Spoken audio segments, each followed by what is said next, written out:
এত অল্প সময়ের মধ্যে সে বেটা কোথায় গা ঢাকা দিল?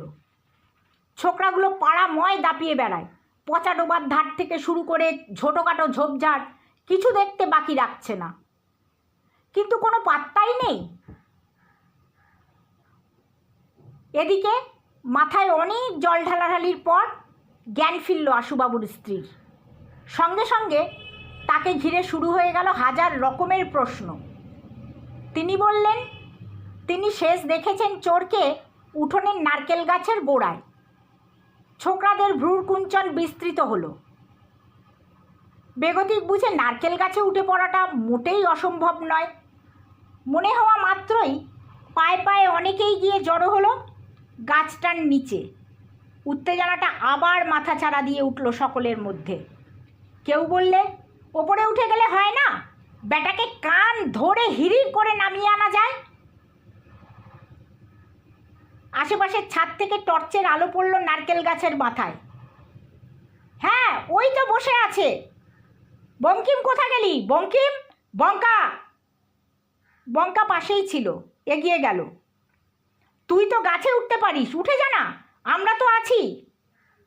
বঙ্কা বলল, তার চেয়ে এক কাজ করো না পিনাকিদা, কিছু ছেঁড়া কাপড় চোপড় দাও না, কেরোসিনে ভিজিয়ে আমি গাছটার মাথার কাছাকাছি সেগুলোকে ভালো করে জড়িয়ে আর দেশলাই মেরে দিই, দেখি বেটা বাপের সুপুত্তুর হয়ে নামে কি না। অমায়িক প্রকৃতির সরলবাবু উঠানের একপাশে দাঁড়িয়ে সিগারেট টানছিলেন। ছোকরারা কাছে যেতেই বললেন, সব থেকে ভালো নিজেরা কোনো ঝুঁকি না নিয়ে দমকলকে টেলিফোন করে দাও। দমকল? হ্যাঁ, দমকল। আমার মনে হয় সেটাই বেস্ট। কেন, কাগজে দেখনি কখনো হাওড়ার পোলে পাগল উঠলে নামাবার দায় দমকলের? এই তো সেদিন পড়লুম, কোথায় যেন কার বাড়ির ছাদে গরু উঠে পড়েছিল, দমকল গিয়ে নামিয়ে দিয়ে এলো। আশুবাবু বললেন, দমকল অবশ্য খুবই ভালো জিনিস, তবে কথা কি, তারা এসে যদি গাছের ওপর চোরকে না পায় তখন পাড়ার লোকের হেনস্থা আর কি।